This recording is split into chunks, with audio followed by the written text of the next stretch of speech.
Hi friends, എല്ലാവർക്കും നമസ്കാരം. എല്ലാവർക്കും സുഖമെന്ന് വിശ്വസിക്കുന്നു. ഇപ്പം നവംബറായി, ഇപ്പോൾ ക്രിസ്മസൊക്കെ അടുത്തെത്താറായി. അപ്പോൾ ഞാൻ എൻ്റെ വീട്ടിലേക്കാണെങ്കിൽ ഇപ്പോൾ കേക്കും വൈനൊക്കെ ഉണ്ടാക്കാനുള്ള പരിപാടിയൊക്കെ തുടങ്ങിയിട്ടുണ്ട്. അപ്പോൾ ഇന്ന് ഞാൻ വന്നിരിക്കുന്നത് ഒരു കേക്കിൻ്റെ റെസിപ്പി ആയിട്ടാണ്. ഒരു പ്ലം കേക്കാണ് ഞാനിവിടെ ഉണ്ടാക്കി കാണിക്കുന്നത്. ഞാൻ ഇന്നലെ ഉണ്ടാക്കിയതാണ്. അപ്പോൾ ഇത് ഞാൻ കട്ട് ചെയ്ത് ടേസ്റ്റ് ചെയ്തൊക്കെ നോക്കിയതാണിത്. അപ്പോൾ നമ്മുടെ ചാനലിൽ ഇതിനു മുമ്പ് ഒരു കേക്കിൻ്റെ റെസിപ്പി ഞാൻ ഇട്ടിട്ടുണ്ട്. അത് ഡ്രൈ ഫ്രൂട്ട്സ് നട്ട്സൊക്കെ നമ്മൾ റമ്മിൽ സോക്ക് ചെയ്ത് വെച്ചിട്ടാണ് ഉണ്ടാക്കിയിരിക്കുന്നത്. ഒരു ആൽക്കഹോൾ കേക്കാണ്. അപ്പോൾ ഒത്തിരി പേരോട് റിക്വസ്റ്റ് ചെയ്തിട്ടാണ് നോ ആൽക്കഹോൾ കേക്ക് കാണിക്കണമെന്നും. അപ്പോൾ അങ്ങനെ ഞാൻ ഉണ്ടാക്കിയിരിക്കുകയാണ്. ഇതിൽ ഞാൻ മുട്ട ഉപയോഗിച്ചിട്ടില്ല, ബട്ടർ ഉപയോഗിച്ചിട്ടില്ല. അതുപോലെ നമുക്ക് ഓവനോ ബീറ്ററോ ഒന്നും വേണ്ടാതെ വളരെ ഈസി ആയിട്ട് ചെയ്തെടുക്കാൻ പറ്റുന്ന നല്ല അടിപൊളി റെസിപ്പിയാണ്. നല്ല ടേസ്റ്റുമാണ്. നമുക്ക് ബേക്കറിലേക്ക് കിട്ടുന്നേക്കാൾ നല്ല ടേസ്റ്റി ആയിട്ടുള്ള റെസിപ്പിയാണ്. ഞാൻ ഉണ്ടാക്കിയതുകൊണ്ട് പറയില്ല, നല്ല അടിപൊളി ടേസ്റ്റാണ്. അപ്പം നിങ്ങൾ ട്രൈ ചെയ്ത് നോക്കണം. വീഡിയോക്ക് ഫുൾ കണ്ടിട്ട് വേണം ട്രൈ ചെയ്ത് നോക്കാം, എന്നാൽ മാത്രമേ റെസിപ്പിയൊക്കെ കറക്റ്റായിട്ട് കിട്ടിയില്ല. അതുപോലെ തന്നെ നമ്മുടെ ചാനലിൽ കുറേയധികം ക്രിസ്മസ് റെസിപ്പീസ് ഉണ്ട്, നാടൻ റെസിപ്പീസ് ഉണ്ട്, അതിൽ സ്റ്റൂ, കട്ട്ലറ്റ്. അപ്പോൾ കാണാത്തവരാണെങ്കിൽ അതൊക്കെ കണ്ട് നോക്കുക. നമ്മുടെ അതിനു മുമ്പിട്ടിരിക്കുന്ന കേരള പ്ലം കേക്കിൻ്റെ ലിങ്ക് ഞാൻ ഡിസ്ക്രിപ്ഷനിൽ കൊടുക്കുക, അതും കൂടെ കണ്ട് നോക്കുക. ഒത്തിരി പേര് ട്രൈ ചെയ്ത് നോക്കിയിട്ട് നല്ല കമൻസൊക്കെ പറഞ്ഞിട്ടുള്ള റെസിപ്പിയാണ്. അപ്പോൾ എല്ലാം കണ്ട് നോക്കിയിട്ട് നിങ്ങളുടെ അഭിപ്രായം കമൻറ്റ് ബോക്സിൽ ഇടണം, നിങ്ങളുടെ ഫ്രണ്ട്സുമായിട്ടൊക്കെ ഷെയർ ചെയ്യുക. അപ്പോൾ നമുക്ക് ഈ കേക്ക് ഉണ്ടാക്കാൻ തുടങ്ങാം.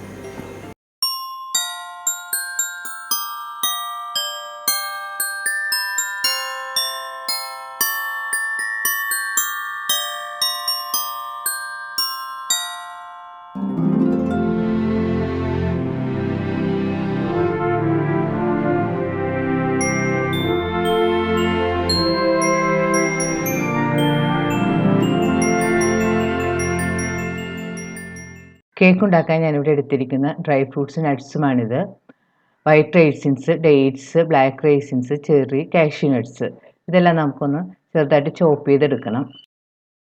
കേക്കിനായിട്ട് നമുക്ക് കുറച്ച് പഞ്ചസാര കാരമലൈസ് ചെയ്തെടുക്കണം. അതിനായിട്ട് ഞാനിവിടെ ഒരു സോസ് പാൻ വെച്ചിട്ടുണ്ട്. അതിലേക്ക് 2 ടേബിൾ സ്പൂൺ പഞ്ചസാര ഇട്ട് കൊടുക്കാം. ഇതിലേക്ക് ഞാൻ 2 ടേബിൾ സ്പൂൺ വെള്ളവും കൂടെ ചേർത്ത് കൊടുക്കുന്നുണ്ട്. നമുക്ക് വെള്ളം ഒഴിക്കാതെ തന്നെ കാരമലൈസ് ചെയ്തെടുക്കാം, പക്ഷേ ഇത് ചെറിയ ക്വാണ്ടിറ്റി ആയത് കാരണം ഞാൻ കുറച്ച് വെള്ളം ഒഴിച്ച് കൊടുക്കുന്നുണ്ട്. അതുപോലെ തന്നെ തുടക്കക്കാർക്കൊക്കെ ഇങ്ങനെ ചെയ്യുന്നതായിരിക്കും കുറച്ചുകൂടി എളുപ്പം. 2 ടേബിൾ സ്പൂൺ പഞ്ചസാരയിലേക്ക് 2 ടേബിൾ സ്പൂൺ വെള്ളമാണ് ഞാൻ ചേർത്ത് കൊടുത്തിരിക്കുന്നത്. ഈ സോസ് പാൻ സ്റ്റവിൽ വെച്ച് ലോ മീഡിയം ഫ്ലെയിമിൽ വെച്ച് നന്നായിട്ട് തിളപ്പിക്കണം. ഇപ്പോൾ പഞ്ചസാര നന്നായിട്ട് തിളച്ച് വന്നിട്ടുണ്ട്. ഇനി ലോ ഫ്ലെയിമിൽ വെച്ച് നന്നായിട്ട് ഇളക്കി കൊടുക്കുക. കുറച്ച് സമയമെടുത്ത് ഇതിൻ്റെ വെള്ളം വറ്റിച്ച് ഇനി ഇത് ബ്രൗൺ കളറായി തുടങ്ങും. ഞാൻ ഒട്ടും വെള്ളം ചേർക്കാതെ കാരമലൈസ് ചെയ്തെടുക്കും. പക്ഷേ തുടക്കക്കാർക്കൊക്കെ എളുപ്പത്തിന് വേണ്ടിയാണ് ഞാൻ ഇതുപോലെ ചെയ്ത് കാണിക്കുന്നത്. ഇപ്പോൾ പഞ്ചസാര വെള്ളമെല്ലാം വറ്റി ബ്രൗൺ കളറാകാൻ തുടങ്ങിയിട്ടുണ്ട്. ഈ സമയത്ത് നന്നായിട്ട് ഇളക്കി കൊടുക്കണം. കൂടുതൽ കരിഞ്ഞു പോരും, നല്ല ഗോൾഡൻ ബ്രൗൺ കളറാവുന്നവരെ നമ്മൾ നന്നായിട്ട് ഇളക്കി കൊടുക്കുക. ഇപ്പോൾ പഞ്ചസാര നല്ല ബ്രൗൺ കളറായി വന്നിട്ടുണ്ട്. നന്നായിട്ട് മിക്സ് ചെയ്ത് കൊടുക്കുക. ഇതുപോലെ നല്ല കളർ വരുമ്പോഴാണ് നമ്മുടെ കേക്കിന് നല്ല കളർ കിട്ടും. ഇനി ഇതിലേക്ക് നമുക്ക് 1/4 കപ്പ് വെള്ളം ഒഴിച്ച് കൊടുക്കണം. വെള്ളം ഒഴിക്കുമ്പോൾ പ്രത്യേകം ശ്രദ്ധിക്കേണ്ടത് കയ്യിലൊന്നും വീഴാതെ നോക്കണം. കുറച്ച് നീങ്ങി നിന്നിട്ട് നമുക്ക് ഒഴിച്ചു കൊടുക്കണം. അതിന് ശേഷം വീണ്ടും നന്നായിട്ട് മിക്സ് ചെയ്ത് കൊടുക്കുക. വെള്ളം ഒഴിച്ചതിന് ശേഷം സ്റ്റവ് ഒരു ലോ മീഡിയം ഫ്ലെയിമിൽ വെച്ച് നന്നായിട്ട് തിളപ്പിക്കണം. തിളപ്പിച്ച് വെള്ളം കുറച്ച് വറ്റിച്ചെടുക്കണം. പഞ്ചസാരപ്പാനി കാണുന്ന പോലെ കുറച്ച് തിക്കായി തുടങ്ങിയിട്ടുണ്ട്. ഈ സമയത്ത് നമുക്ക് സ്റ്റവ് ഓഫ് ചെയ്ത് ഇത് മാറ്റി വെക്കാം. ഇനി നമുക്ക് ഡ്രൈ ഫ്രൂട്ട്സും നട്ട്സും ഒക്കെ ഒന്ന് സോക്ക് ചെയ്ത് വെക്കണം. അതിനായിട്ട് ഞാനിവിടെ ഒരു ബൗൾ എടുത്ത് വെച്ചിട്ടുണ്ട്. അതിലേക്ക് 2 ടേബിൾ സ്പൂൺ ചെറി ഇട്ട് കൊടുക്കാം. ഇനി ഇതിലേക്ക് 2 ടേബിൾ സ്പൂൺ ബ്ലാക്ക് റൈസിൻസും 2 ടേബിൾ സ്പൂൺ വൈറ്റ് റൈസിൻസും കൂടി ഇട്ട് കൊടുക്കണം. എല്ലാം ഇതുപോലെ ചെറുതായിട്ട് ചോപ്പ് ചെയ്തിട്ട് വേണം നമ്മൾ സോക്ക് ചെയ്തെടുക്കാനായിട്ട്. ഇതിലേക്ക് 2 ടേബിൾ സ്പൂൺ ഡേറ്റ്സ് ചോപ്പ് ചെയ്തതും കൂടി ഞാൻ ചേർത്ത് കൊടുത്തിട്ടുണ്ട്. ഇനി നമുക്ക് 3 ടേബിൾ സ്പൂൺ ട്യൂട്ടി ഫ്രൂട്ടിയും കൂടി ചേർത്ത് കൊടുക്കാം. ഇനി ഇതിലേക്ക് ചോപ്പ് ചെയ്ത് വെച്ചിരിക്കുന്ന 2.5 ടേബിൾ സ്പൂൺ കാഷ്യൂ നട്ടും കൂടി ഞാൻ ചേർത്ത് കൊടുത്തിട്ടുണ്ട്.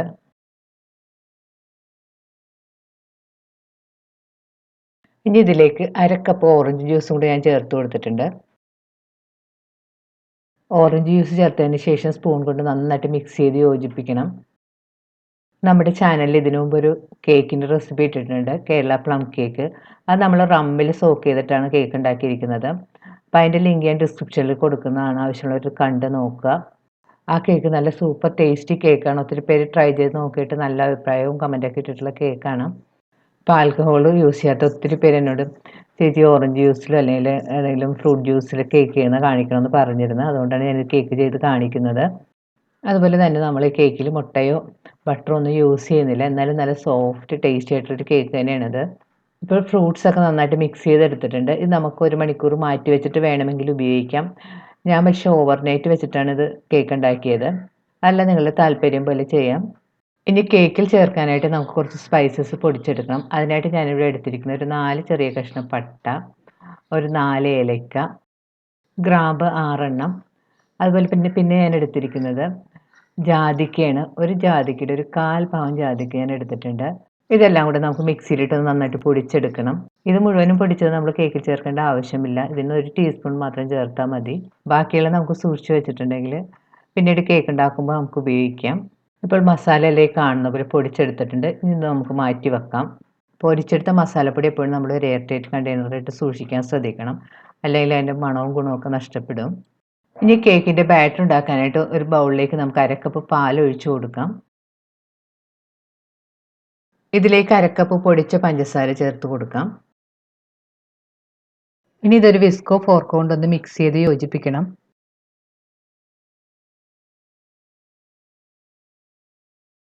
ഇനി ഇതിലേക്ക് ഉരുക്കിയ 1/4 കപ്പ് ബട്ടറോ അല്ലെങ്കിൽ ഓയിലോ ചേർത്ത് കൊടുക്കണം. ഞാനിവിടെ സൺഫ്ലവർ ഓയിലാണ് ചേർത്തിരിക്കുന്നത്. വീണ്ടും ഇത് നന്നായിട്ടൊന്ന് മിക്സ് ചെയ്ത് യോജിപ്പിക്കണം. പാലും പഞ്ചസാരയും ഓയിലും കൂടി നന്നായിട്ട് അടിച്ചെടുത്തിട്ടുണ്ട്. ഇനി നമുക്ക് ഇതിലേക്ക് ഫ്ലവർ ചേർത്ത് കൊടുക്കണം. അതിനായിട്ട് ഞാനിവിടെ ഒരു അരിപ്പ വെച്ച് കൊടുത്തിട്ടുണ്ട്. ഇതിലേക്ക് നമുക്ക് 1 കപ്പ് മൈദ ഇട്ട് കൊടുക്കാം.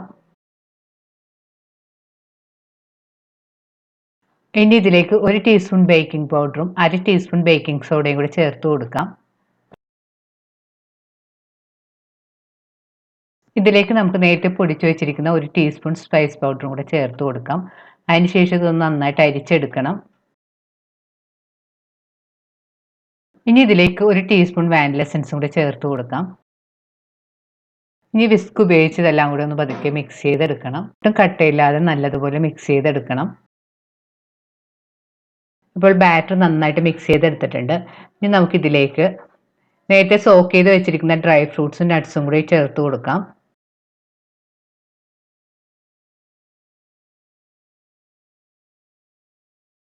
ഇനി ഇതിലേക്ക് കാരമലൈസ് ചെയ്ത് വെച്ചിരിക്കുന്ന ഷുഗർ സിറപ്പും കൂടി ചേർത്ത് കൊടുക്കാം.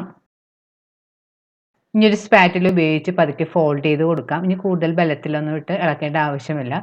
പതുക്കെ ഒന്ന് മിക്സ് ചെയ്ത് യോജിപ്പിക്കാം. ഇപ്പോൾ നമ്മുടെ കേക്ക് ബാറ്റർ റെഡി ആയിട്ടുണ്ട്. നമുക്ക് കേക്ക് ഉണ്ടാക്കാൻ തുടങ്ങാം. കേക്ക് ഉണ്ടാക്കാനായിട്ട് ഞാനിവിടെ ഒരു കേക്ക് ടിൻ എടുത്ത് വെച്ചിട്ടുണ്ട്. ഞാനിവിടെ 6 ഇഞ്ചിൻ്റെ കേക്ക് ടിന്നാണ് എടുത്തിരിക്കുന്നത്. ഇതിലേക്ക് ആദ്യം കുറച്ച് നെയ്യോ ബട്ടറോ തടവി കൊടുക്കണം.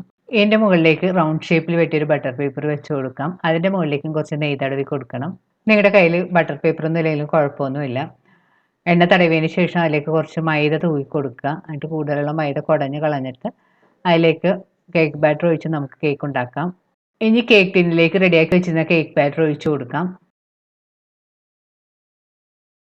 പാത്രത്തിൽ പിടിച്ചിരിക്കുന്ന കേക്ക് ബാറ്ററുള്ള സ്പാറ്റിൽ ഉപയോഗിച്ച് നമുക്ക് കേക്ക് ടിന്നിലേക്ക് ഇട്ട് കൊടുക്കാം.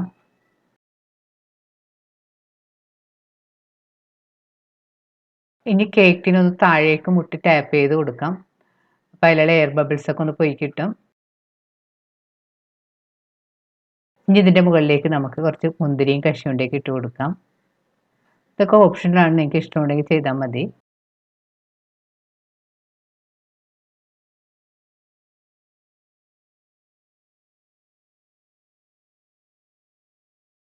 ഞാൻ കേക്ക് ഉണ്ടാക്കുന്നത് ഒരു പഴയ നോൺ സ്റ്റിക്ക് പാനിൽ വെച്ചിട്ടാണ്. അതിൻ്റെ അകത്തേക്ക് ഒരു സ്റ്റാൻഡ് ഇറക്കി വെച്ച് കൊടുത്തിട്ടുണ്ട്. ഇപ്പോൾ നിങ്ങളുടെ കയ്യിൽ സ്റ്റാൻഡ് ഇല്ലെങ്കിൽ പഴയ സ്റ്റീൽ പ്ലേറ്റോ അങ്ങനെ എന്തെങ്കിലും വെച്ച് കൊടുത്താലും മതി. ഇങ്ങനെ സ്റ്റാൻഡ് വെച്ച് കൊടുക്കുന്നത് കേക്ക് ടിൻ ഡയറക്റ്റ് ആയിട്ട് പാനിൽ മുട്ടാതിരിക്കാൻ വേണ്ടിയിട്ടാണ്. ഇനി പാനൊന്ന് മൂടി വെച്ച് കൊടുക്കാം. മൂടി വെച്ചതിന് ശേഷം സ്റ്റവ് ഒരു മീഡിയം ഫ്ലെയിമിൽ വെച്ചിട്ട് 5-6 മിനിറ്റ് പ്രീ ഹീറ്റ് ചെയ്തെടുക്കണം. പാൻ നന്നായിട്ട് ചൂടാകണം. എന്നിട്ട് മാത്രമേ നമ്മൾ ഇതിലേക്ക് കേക്ക് ടിൻ വെച്ച് കൊടുക്കാൻ പാടുള്ളൂ. പ്രീ ഹീറ്റ് ചെയ്യാൻ വെച്ചിട്ട് 5-6 മിനിറ്റ് എല്ലാം കഴിഞ്ഞിട്ടുണ്ട്. നമുക്ക് തുറന്ന് നോക്കാം. അപ്പോൾ പാൻ നന്നായിട്ട് ചൂടായി വന്നിട്ടുണ്ട്. ഇനി പാനിലേക്ക് റെഡിയാക്കി വെച്ചിരിക്കുന്ന കേക്ക് ടിൻ ഇറക്കി വെച്ച് കൊടുക്കാം. അതിനുശേഷം പാൻ മൂടി വെച്ച് ഒരു 3 മിനിറ്റ് ഹൈ ഫ്ലെയിമിൽ വെക്കണം. 3 മിനിറ്റിന് ശേഷം ലോ ഫ്ലെയിമിൽ ഒരു 45 തുടങ്ങി ഒരു 50 മിനിറ്റ് വരെ നമുക്ക് കുക്ക് ചെയ്യേണ്ടി വരും. സാധാരണ കേക്കിനേക്കാളും കുറച്ച് സമയം കൂടുതൽ എടുക്കും പ്ലം കേക്ക് കുക്കായി വരാനായിട്ട്. കാരണം നമ്മൾ കൂടുതൽ ഡ്രൈ ഫ്രൂട്ട്സും നട്ട്സും ഒക്കെ ചേർത്തിട്ടുണ്ട്. അതൊക്കെ ഇങ്ങനെ സോക്ക് ചെയ്ത് ചേർത്തേക്കണ കാരണം കൂടുതൽ നനവുണ്ടാവും കേക്കിന്. അപ്പോൾ കുറച്ച് സമയമെടുത്ത് വേണം ഇത് കുക്ക് ചെയ്തെടുക്കാനായിട്ട്. പ്രത്യേകം ശ്രദ്ധിക്കേണ്ടത് 3 മിനിറ്റ് ഹൈ ഫ്ലെയിമിൽ വെക്കുക. അതിനുശേഷം ബാക്കിയുള്ള സമയം ലോ ഫ്ലെയിമിൽ വെച്ച് വേണം കുക്ക് ചെയ്യാനായിട്ട്. ഒന്നും പേടിക്കേണ്ട ആവശ്യമില്ല. കേക്ക് ഒട്ടും കരിഞ്ഞു പോകുകയൊന്നുമില്ല. ഇടയ്ക്ക് പാൻ്റെ മൂടിയൊന്നും തുറന്ന് നോക്കരുത്. ഒരു 35 മിനിറ്റ് കഴിഞ്ഞിട്ട് വേണമെങ്കിൽ നിങ്ങൾ തുറന്ന് നോക്കിയാൽ മതി. ലോ ഫ്ലെയിമിൽ വെച്ച് കുക്ക് ചെയ്യുന്നതുകൊണ്ട് ഒട്ടും കരിഞ്ഞു പിടിക്കുമെന്നൊന്നും പേടിക്കേണ്ട ആവശ്യമില്ല. കേക്ക് കുക്ക് ചെയ്യാൻ വെച്ചിട്ട് ഒരു 45 മിനിറ്റ് എല്ലാം കഴിഞ്ഞിട്ടുണ്ട്. നമുക്ക് തുറന്ന് നോക്കാം. തുറന്നതിന് ശേഷം ഒരു സ്ക്രൂവറോ കത്തിയോ വെച്ചിട്ട് നമുക്കൊന്ന് കുത്തി നോക്കാം.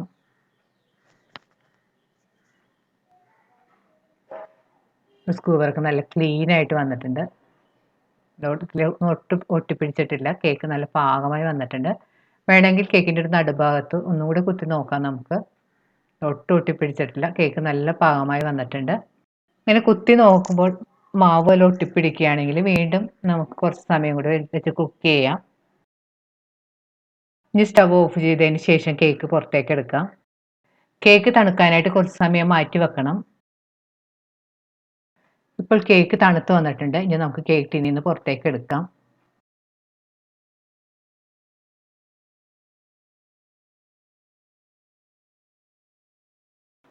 കേക്ക് പുറത്തേക്ക് എടുത്തതിന് ശേഷം അതിൻ്റെ അടിയിലെ ബട്ടർ പേപ്പർ എല്ലാം നമുക്ക് പൊളിച്ച് മാറ്റണം.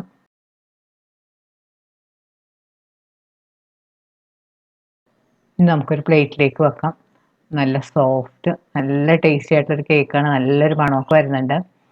ആ മസാലയുടെയും ഷുഗർ സിറപ്പിൻ്റെയൊക്കെ നല്ലൊരു മണം വരുന്നുണ്ട്.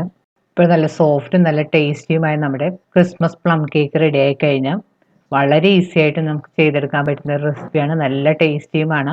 വീഡിയോ ഒട്ടും സ്കിപ്പ് ചെയ്യാതെ ഈ റെസിപ്പി കറക്റ്റായിട്ട് ഫോളോ ചെയ്യുകയാണെങ്കിൽ ഇതുപോലെ നല്ല ടേസ്റ്റിയും നല്ല കാണാൻ ഭംഗിയുള്ള കേക്ക് നിങ്ങൾക്കും ഉണ്ടാക്കിയെടുക്കാൻ പറ്റും. ഓവനോ ബീറ്ററോ ഒന്നും ആവശ്യമില്ല. ഇനി നമുക്കൊന്ന് കേക്ക് കട്ട് ചെയ്ത് നോക്കാം. കൈകൊണ്ട് പിടിച്ച് നോക്കുമ്പോൾ തന്നെ അറിയാം നല്ല അടിപൊളി സോഫ്റ്റ് കേക്കാണെന്ന്. ഇപ്പോൾ നമ്മുടെ വളരെ രുചികരമായ കേക്ക് റെഡി ആയി കഴിഞ്ഞാൽ നമുക്കൊന്ന് ടേസ്റ്റ് ചെയ്ത് നോക്കാം. നല്ല അടിപൊളി ടേസ്റ്റി ആയിട്ടുള്ള കേക്കാണിത്.